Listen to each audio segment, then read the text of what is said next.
அறிவாளிகள் தான் அறிவு திருவிழா நடத்துவாங்க, அறிவில்லாதவர்களுக்கு இதை பற்றி கவலைப்பட வேண்டாம்னு யாரு? உதயநிதி. அறிவு இருக்கிறவன் திருவிழா நடத்துறான், அதுவும் அறிவு திருவிழால அவங்களை விமர்சிச்சு பேசிட்டோம்னு கோபம் வேற. அறிவாளியா இருக்கிறதுனால தான் நீங்க துணை முதலமைச்சர் ஆனீங்களா? நீங்க வாரிசா இருக்கிறதுனால துணை முதலமைச்சர் ஆனீங்க. ஆணவம் வேண்டாம். திருடனுக்கு தான் போலீஸ்காரனை பார்த்து பயம். எப்படி? திருடனுக்கு தான் போலீஸ்காரனை பார்த்து பயம் வரும், அதனால எங்களை பார்த்து பயம் வருதுன்னா எப்படி போலீஸை பார்த்தா திருடனுக்கு பயம் வருமோ?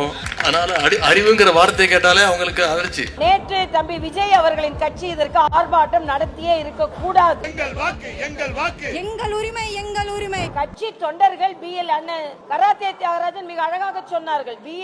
பிஎல்ஓ அவர்கள் அலுவலர்கள், பிஎல்ஏ 2 அப்படின்னு நம்ம கட்சி தொண்டர்கள் தான் அவங்க கூட இருக்கிறாங்க. எதெல்லாம் வரைவு வாக்காளர் பட்டியல்ல வருதான்னு பார்க்கலாம். வரலனாலும் பின்னால நேரம் இருக்கு நமக்கு. ஆனால் ஒரு தூய்மைப்படுத்தப்பட்ட பட்டியல் நமக்கு கிடைக்க போகிறது. இதுல இன்னைக்கு காலையில உதயநிதியோட பேச்ச நான் பார்த்தேன், டிவியில பேசிக்கிட்டு இருக்காரு. அறிவாளிகள் தான் அறிவு திருவிழா நடத்துவாங்க, அறிவில்லாதவர்களுக்கு இதை பற்றி கவலைப்பட வேண்டாம்னு யாரு?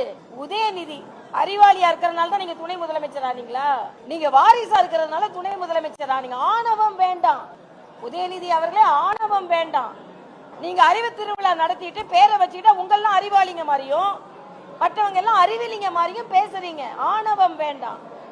நீங்க முழு அறிவாற்றல்ல ஒண்ணு துணை முதலமைச்சர் ஆகல. அது மட்டும் இல்ல, அவர் இன்னைக்கு சொல்றாரு திருடனுக்கு தான் போலீஸ்காரனை பார்த்து பயம். எப்படி? திருடனுக்கு தான் போலீஸ்காரனை பார்த்து பயம் வரும், அதனால எங்களை பார்த்து பயம் வருதுன்னு. அதே நான் திருப்பி சொல்றேன். எஸ்ஐஆர் பத்தி ஏன் பயப்படுறீங்க?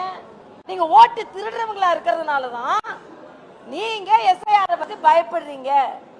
இதுவரைக்கும் அதுல நேத்து மாணிக் தாக்கூர்னு ஒரு எம்பி, செல்வ பெருந்தகை, இவங்கெல்லாம் சொல்றாங்க எஸ்ஐஆர் நடந்ததற்கு பின்பு எங்கெல்லாம் எதிர்கட்சி ஜெயிச்சதோ அங்க பாஜக ஜெயிச்சிருக்குதான்.